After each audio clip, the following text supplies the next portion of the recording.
Hi everybody, welcome back to a brand new episode of Movie Review Mondays, where I review a movie every single Monday. I know how wrong I was in the past episodes. Well, this one is a very special episode because I will be reviewing the movie Ratatouille. But the twist is that I'll be also making Ratatouille. That's why we're in this lovely kitchen. Unfortunately, my rat chef couldn't join me today because apparently it is very unsanitary to have a rat in your kitchen. Well, the people who say that, they clearly haven't watched the film we're reviewing today, so sucks to suck, I guess. Okay, now with some editing magic, let's get some ingredients on this table and let's get started. There we go, editing magic. Nail that transition. For those of you who don't know, I'm gonna whip out my notes for this one. Ratatouille is a 2007 Pixar film. It's directed by Brad Bird, produced by Brad Lewis, and it stars Patton Oswalt, Lou Romano, Janine Garofalo, and Ian Holm. Some very iconic actors who lent their beautiful voices for the film. The film is about Remy, a rat that aspires to become a renowned French chef. However, he fails to realize that people despise rodents and will never enjoy a meal cooked by him. Well, Remy, that's you and me both, buddy. So let's begin our recipes. Let's start with preheating our oven and dropping some stuff on the table. Okay, I definitely know how to use the oven. While the oven is preheating, let's start prepping our ingredients. Let's start with, well, chopping up the garlic finely and then... I think I'm going to keep this review very candid, obviously, because I cannot have a full-fledged Roger Ebert level criticism while I'm literally peeling cloves of garlic. But that's an interesting, I guess, observation, because the film itself is about, in some ways or another, the relationship between a critic and somebody who does things.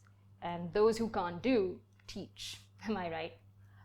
But one thing that stood out to me about the film, I feel like why not just get into it, right, is this passion that the film exhibits. Sure, it's about a talking rat, sure, it's about a cooking rat, sure, it's about how rodents are filthy and they shouldn't be in your kitchen, but in the grand scheme of things, what the film truly is about is following your passion, and that passion can be anything. For some, it's cooking, for some, it's dancing. For some, it is not doing anything, like Linguini. I don't think the guy really did anything the entire film. I'm just joking, I'm just being a judgmental person. But I like that we start off the film with a whole character backstory about Remy. And it starts off with this really cool narration about Remy talking about who he is, what he likes doing, how his passion for cooking isn't, first of all, something very unique. I mean, props to Pixar for thinking of something like that. But also, obviously, it's not something that is appreciated / encouraged by a lot of people around him.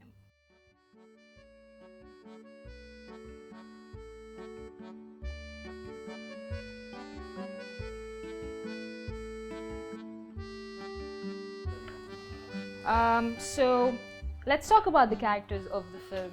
We obviously have our main character that is a rat, Remy. He wants to be a chef, but is such a passionate character. Like, you could tell that he, first of all, great job like animating him, right? Giving him these human-esque qualities in him. That is really lovely. You can see that from his body language, he's very expressive, he's very passionate.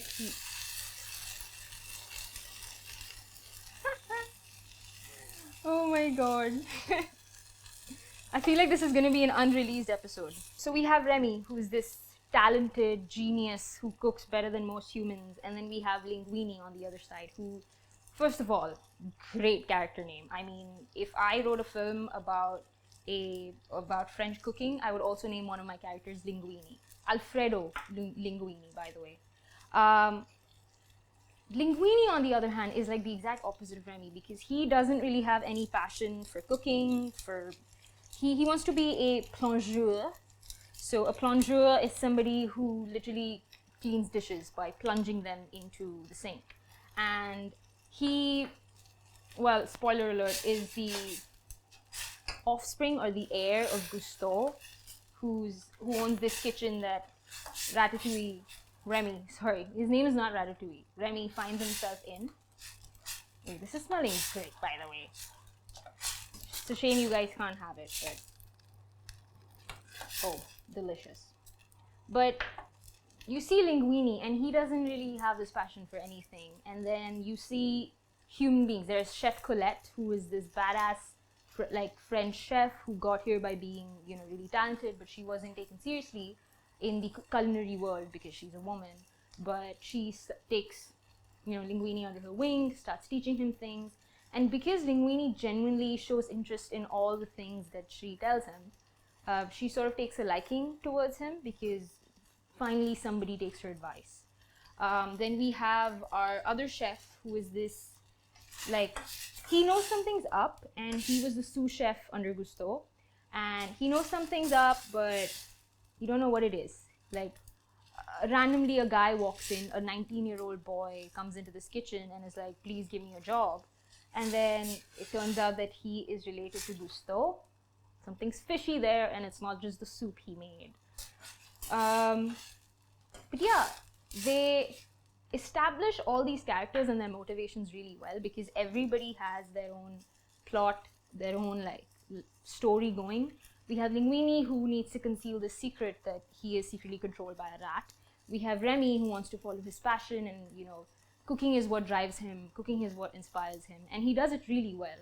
We have our main villain, who wants to, number A, inherit the restaurant. He wants it for himself, which is a very good motivation in itself.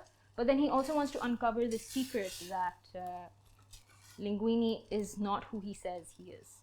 And then we have Colette, and then we have Remy's family. So all these stories give these characters so much backstory, whilst also I like how it's done. For a children's film, there's a lot of stories going along, and yeah.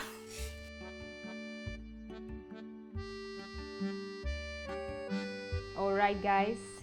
Moving on to the next step of the process, and moving on to the next element of the film, and that is the music, I would say. First of all, so whimsical. And I don't mean it in the way I meant it with Lord of the Rings, okay? I genuinely mean it's a very whimsical, very soft, breezy, sort of romantic, you could say a Parisian evening kind of music. And speaking of music, here's me chewing. Chewing like a rat. Yeah, I think the music is, it sort of adds on to this ambiance, because you're in a fancy restaurant, right? And when you're in a kitchen, let me tell you, it's not music. It's chaos. There's dishes clattering. There's people burning their hair and eyebrows off. But then you sort of contrast it with this really soft, sort of warm, element outside that's outside. You guys get what I mean?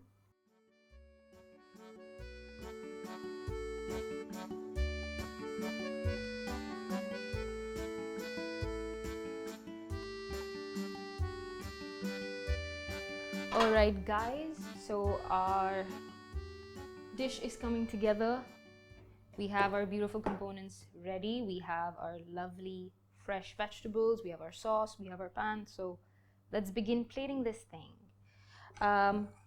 So speaking of beautiful, speaking of fresh, this movie is the definition of fresh. It has a new, unique concept that I don't think has been done by any other movie, because only Pixar can sort of think about having a talking rat, but also have that rat,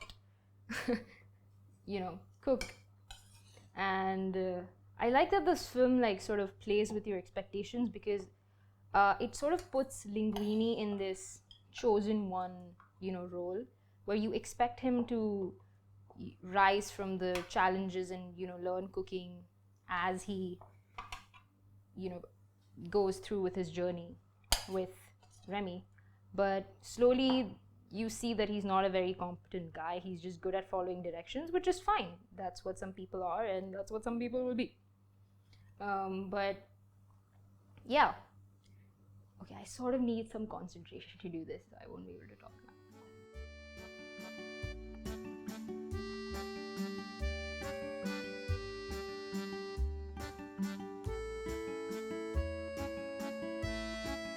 Alright guys, while our dish finishes up in the oven, let's finish up this review.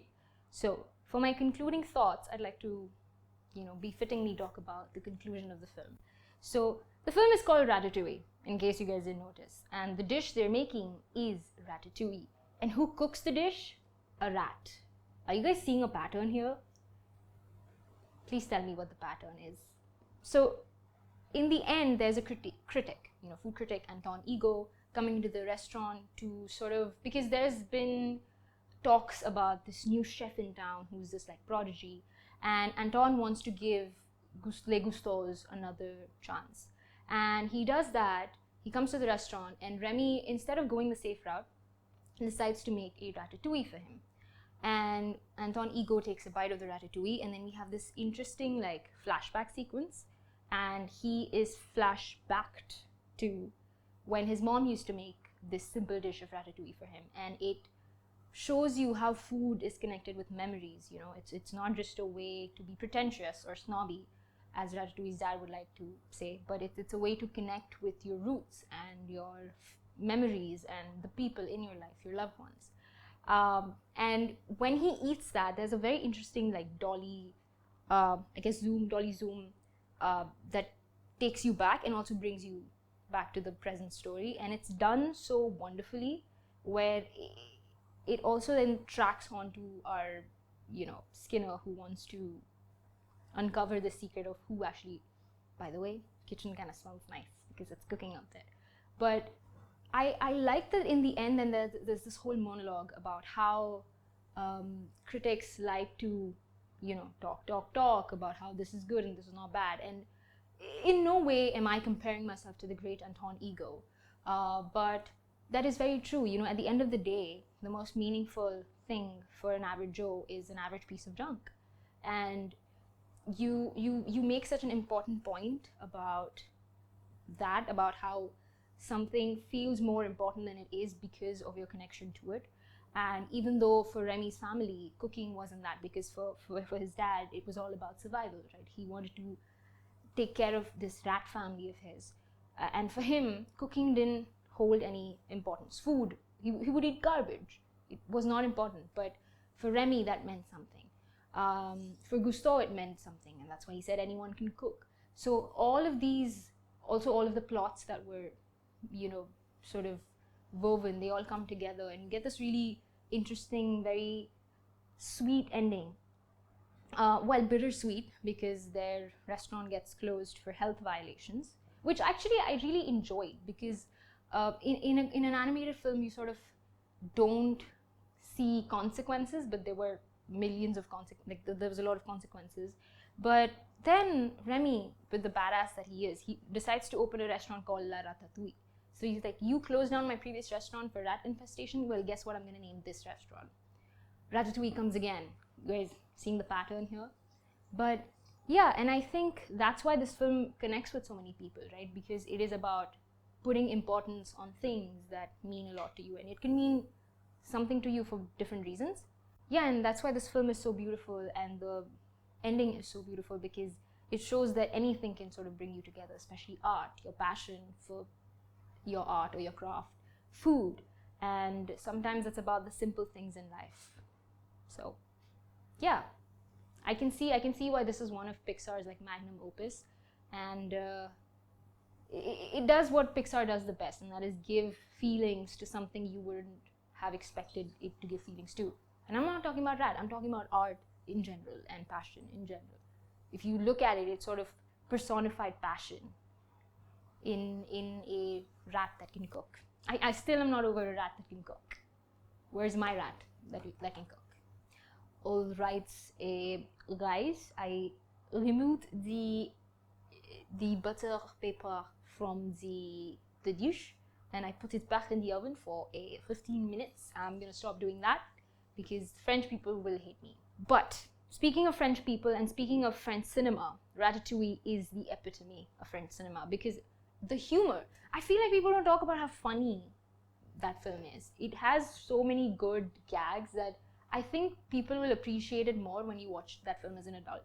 Because there's this one bit when Linguini is in the fridge, and Skinner comes in and is like, "What are you doing?" And he's like, "Oh, I'm just familiarizing myself with the vegetables." And Skinner says, "You can familiarize with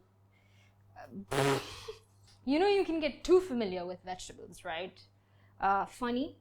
Secondly, there is a lady who starts shooting up her house because she sees rats.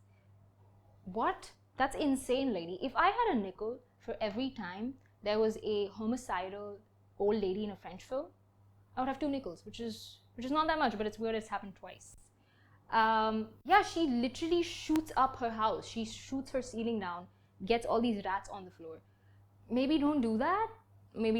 Because get rat poison. That works. Or open up a restaurant outside your house. That's where all the rats will go in. And then these rats, they leave her alone, right? They go into the river and they're like, "I'm sorry for being in your house." She shoots up the water. What did the water do to you, dude? Now there's just extra bullets in the water for no reason. But hey, that's just the kind of film criticism and insights you get when you watch Movie Review Mondays. Also, what is that? Facts about the movie? Did you know that Anton, I forgot his name for a second, gains weight towards the end of the movie? When he invests his money into La Ratatouille, sort of signifying that he starts eating more because he starts appreciating food more. He's not snobbish anymore. And that kind of ties back into the thing that Remy's dad told him, like, "Oh, why are you so thin? Do you not get enough food, or do you have an excess of snobberiness?" So that's a good thing that the creators added in the film. What? Hold on, getting another fact. What? Rats don't live for long, so Remy opening up La Ratatouille is not going to last very long. Maybe he has an offspring, Maybe Remy finds somebody and they fall in love, and then they sort of pass down that cooking gene to the kid. And maybe it's a family business. So, hey, Pixar, I can write you that sequel that you were looking for, huh? Also, another fact, rats actually don't have a gag reflex, so they can't puke. So that scene where he walks past the linguine soup and gags, funny, hilarious. But guys. Oh, what's that? I think our dish is done.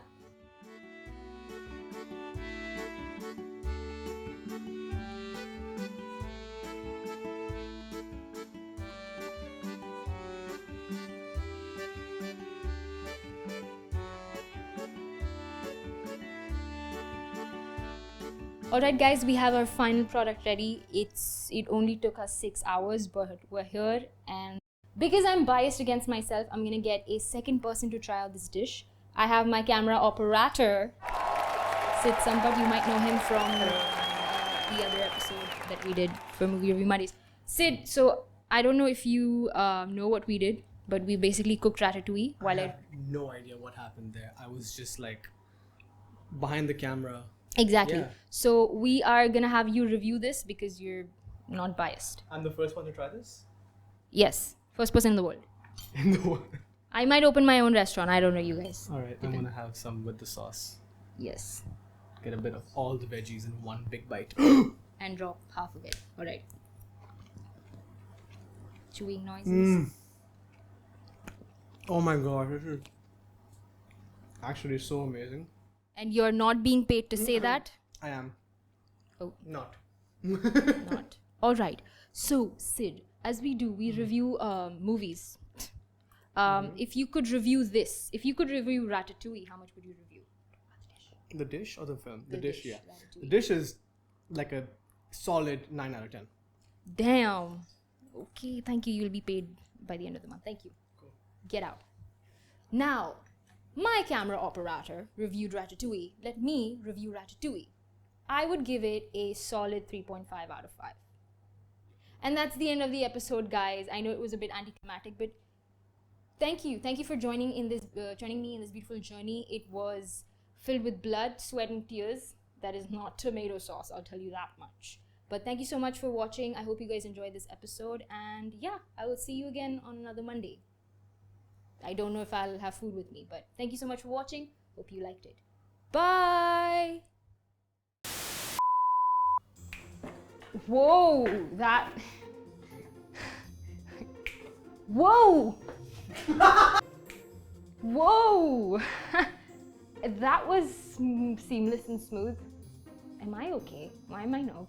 I'm gonna do that one more time. No jokes. Just do it. Just be sincere. You don't have to joke every single time. Hi everybody, it's me Prasadini. Well, I tried it. Don't joke. Don't joke. Today is a very interesting recipe. It's okay. Wow. I'm doing dishes at work. Actually, I'm doing dishes for work. I'm literally a plongeuse. Hey, linguini.